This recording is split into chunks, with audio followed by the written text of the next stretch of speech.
Inkantolo yezisebenzi eGoli isigodlile isinqumo sesicelo esifakwe yizinyunyana iNUMSA kanye neSouth African Cabin Crew Association. Lezinyunyana zanikela eNkantolo zizama ukuvimba ukuthi South African Airways ingayidilizi izisebenzi ngebhadi zakhala ngaphansi. Zibe seyifaka isicelo sokwedlulisa lesinqumo. Izinyunyana iNUMSA kanye neSAA zithi nobufakazi bokuthi laba abaqoka ukutakula iSAA bahlosa ukudiliza izisebenzi. Inkantolo isichithile isicelo sokuqala salezinyunyana ngenxa yokungabibikho kobufakazi.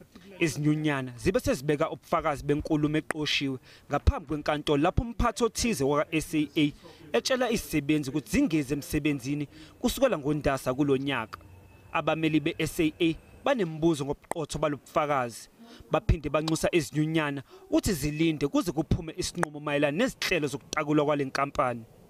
They now produce a transcript. They do not tell us who took the recording of that transcript. The people who speak in that transcript are not identified. So we don't know really whether it is indeed the manager in Durban or someone else. Izinyunyana zithi zizolinda kuze kuphume isinqumo senkantolo. Abameli bazo bathi isinqumo senkantolo esikhishwe ekseni sisibonele esingasihle sokuthi laba abaqoka ukuzotakula izikampani bangahlukumeza amalungelo esisebenzi. Ukuvalwa kwemizila yaseThekwini iseBhayi kanye naseMonti kuzoholela ekutheni kudilizwe isisebenzi.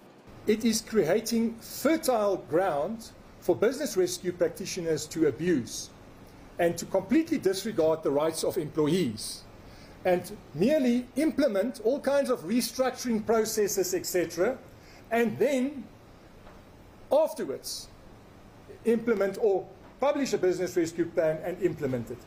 Kepha ke iSAA ithi isinqumo sokumisa ezinye izindiza sithatha lokuhlenga isimo semali sale nkampani esingesihle.